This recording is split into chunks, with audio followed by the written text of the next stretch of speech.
अस्सलाम वालेकुम दोस्तों, कैसे हैं? मेरा नाम इमरान इस्लार है और आपसे मुलाकात हो रही है आज खानेवाल से। मैं खानेवाल आया हुआ था अपने काम के सिलसिले में, तो मैंने सोचा कि आप लोगों से बात की जाए। बड़ा अरसा हो गया बात नहीं हुई थी।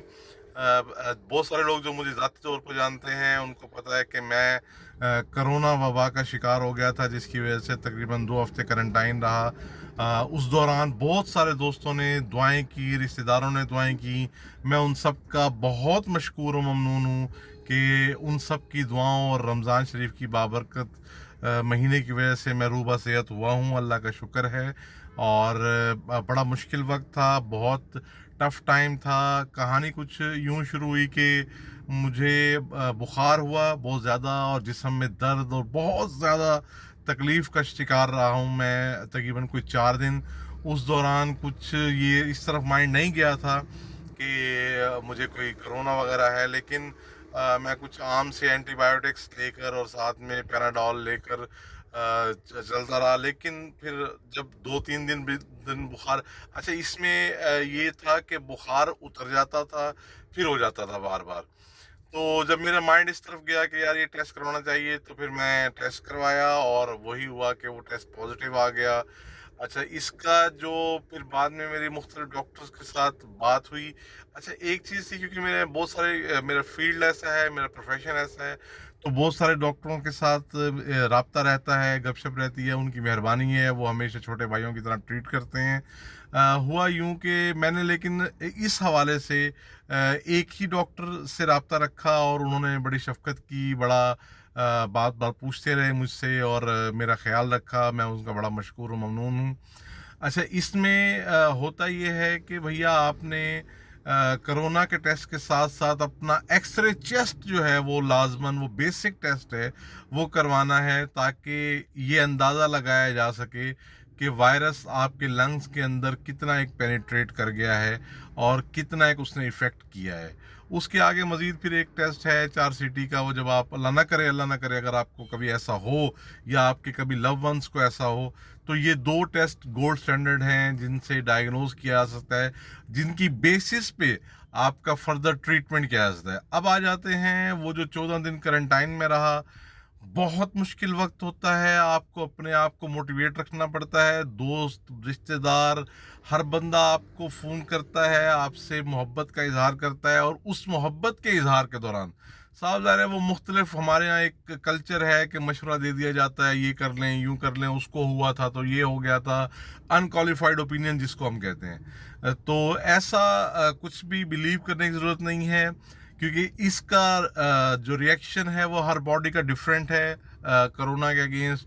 तो आपने अपने एक डॉक्टर के साथ राब्ते में रहना है, उनको अपनी रिपोर्ट्स शेयर करते रहना है।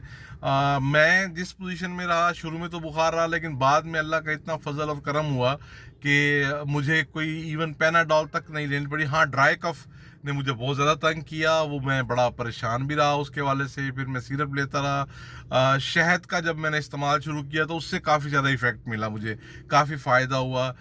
इस दौरान मैंने अम्यूनो बूस्टर्स काफ़ी ज़्यादा लिए। देसी मुर्गे की यखनी मैं बड़ा रेगुलर पीता रहा। उसके बाद विटामिन डी का बूस्टर डोज और CAC 1000 और इस किस्म की चीज़ें लेता रहा, जिससे मुझे काफ़ी ज़्यादा मोटिवेशन मिली। अकेला था, बहुत नेगेटिव सोचें भी जहन में आती हैं।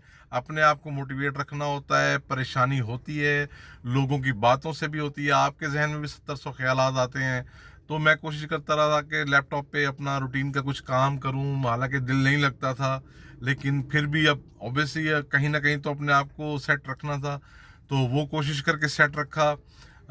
इस दौरान बहुत सारे मतलब यूँ समझें कि मशवरे मेडिकेशन के हवाले से मिलते रहे। मैंने किसी पे कोई अमल नहीं किया, क्योंकि मैं जिस फिजिशियन को फॉलो कर रहा था उन्होंने मुझे बड़ा अच्छा गाइड किया हुआ था। और हाँ, एक्सरसाइज बड़ी ज़रूरी होती है। मैं भी कोशिश करता था, रात को एक्सरसाइज करता था, ब्रीदिंग एक्सरसाइजेज लाजमन करता था, जिससे लंग्स की थोड़ी सी वो होती थी। और मैं तमाम दोस्तों का एक बार फिर बड़ा मशकूर व ममनून हूँ। इस हवाले से तमाम रिश्तेदारों का बहुत शुक्रिया जिन्होंने मेरे लिए दुआएं की, मेरी फैमिली के अंदर मेरे भाइयों ने, मेरी मदर ने, मेरी बीवी ने बहुत मेरी खिदमत की, मेरी सिस्टर ने बहुत मेरी खिदमत की, उसके लिए बहुत शुक्रिया। मेरे इन लॉज से बहुत रेगुलर राब्ते में रहे, मेरे खालू, मेरी खाला, उन्होंने बड़ा ख्याल रखा, सबका बहुत मशकूर व ममनून हूँ। मेरे भाइयों ने, मेरे ब्रदर इन लॉज बड़े केयरिंग रहे, उन्होंने बहुत ज़्यादा फॉलो अप किया, मैं उन सब का भी बड़ा मशकूर हूँ। दोस्तों का, जो मुझे, बहुत सारे दोस्त ऐसे थे जो मुझे कॉल तो नहीं करते थे लेकिन रेगुलर मैसेज करके पूछते थे। बहुत सारे दोस्तों को गिला भी रहा क्योंकि मैं उनकी कॉल अटेंड नहीं करता था। अच्छा, उसमें अटेंड ना करने की वजह, अल्लाह ना करे कभी भी ऐसा है कि मैं आपको इग्नोर कर रहा था। मैं ओवरऑल एक शुरू में मैंने बहुत सारी कॉल अटेंड की, लेकिन मैंने फिर ये डिसाइड किया कि कॉल अटेंड नहीं करूँगा, फिर मैं अटेंड नहीं करता था बहुत सिलेक्टिव कॉल्स, सिर्फ अपना माइंड चेंज करने के लिए। तो उस दौरान बहुत सारे दोस्त मैसेज करके मुझसे पूछा करते थे कि यार कैसी पोजीशन है, कैसी तबीयत है। तो उससे बड़ी मोटिवेशन मिलती थी कि साहब ज़ाहिर है बंदा ये सोचता था कि यार जब इतने सारे लोग मोहब्बत करने वाले हैं, सब दुआएं कर रहे हैं, सब बार बार पूछ रहे हैं, तो अल्लाह ताला इंशाल्लाह ज़रूर सेहत देंगे। और अल्लाह ताला ने बड़ा करम किया, बड़ा फजल किया।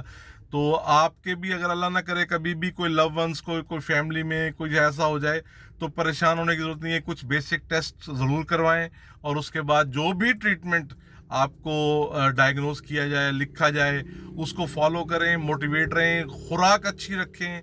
बहुत सबसे ज़्यादा ज़रूरी चीज़ है कि अपने खुराक बेहतर कर लें, उससे ऑब्वियसली जिस्म के अंदर इम्यूनिटी बेहतर होती है, आप वैसे ही मोटिवेट होते हैं, साइकोलॉजिकली भी आप मोटिवेट होते हैं कि यार मैं अच्छी ग़िज़ा खा रहा हूँ, तो उसका एडवांटेज होता है। तो ये कुछ एक्सपीरियंस था जो आपसे शेयर करना बहुत ज़रूरी था। मैं समझ रहा था कि शायद मेरी किसी बात से किसी को फ़ायदा हो जाए। हमेशा आपको पता है मेरी वीडियो बनाने का मकसद यही होता है कि इस ज़िंदगी में जो कि मैं गुजार रहा हूँ, अगर मैं किसी की हेल्प कर सकूँ, जो मैं कुछ कर सकता हूँ छोटा सा, अपनी किसी बात से किसी की मदद कर सकता हूँ, तो वो ज़रूर करूँ। तो इंशाल्लाह अगले दफ़ा मुलाकात होगी किसी नए टॉपिक के साथ। तो तब तक के लिए अपनी दुआओं में याद रखिएगा। बहुत शुक्रिया। अल्लाह हाफिज़।